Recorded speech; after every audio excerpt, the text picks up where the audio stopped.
हरि ओम तत्सत। हरि ओम तत्सत। ज्ञान, ज्ञेय और ज्ञाता, ये तीनों यथार्थ नहीं हैं।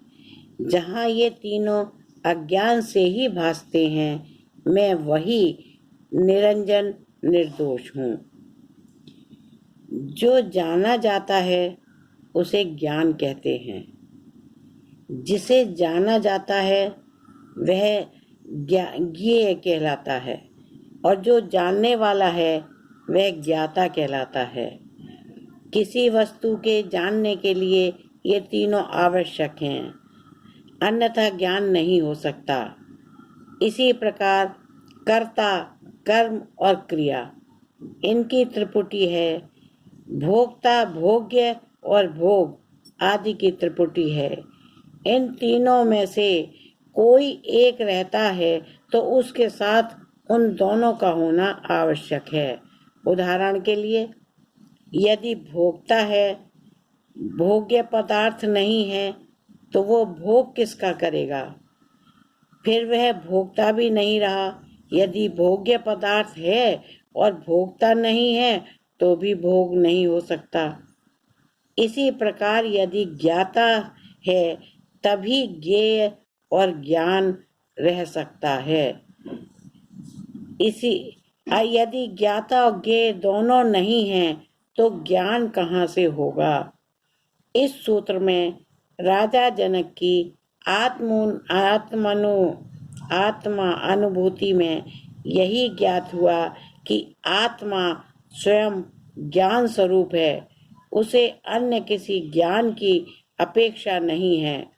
उसके लिए जानने योग्य कुछ नहीं है। उसके जानने से सब जाना हुआ हो जाता है।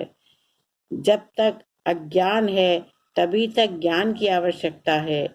मैं स्वयं आत्मा हूँ, ज्ञान स्वरूप हूँ, अतः आत्मा के लिए ये तीनों जरूरी नहीं हैं। मैं आत्मा होने से निर्दोष हूँ, अतः मुझे ज्ञान की आवश्यकता नहीं है। ज्ञान, ज्ञाता और ज्ञेय, ये तीनों जब तक अज्ञान है तभी तक प्रतीत होते हैं। ज्ञानी के लिए ये मिथ्या है। यदि उसे ज्ञान चाहिए तो किसका करना है? वह वस्तु भी होनी चाहिए। फिर ज्ञान प्राप्त करने की क्रिया भी करनी पड़ेगी। आत्मा चूंकि स्वयं ज्ञान है, वह दुनिया के सभी ज्ञानों का ज्ञान है, अतः वह स्वयं किसका ज्ञान करे?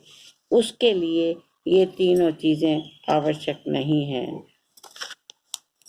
अज्ञानी संसार की हर वस्तु का ज्ञान प्राप्त करना चाहता है, फिर भी सब कुछ नहीं जान सकता।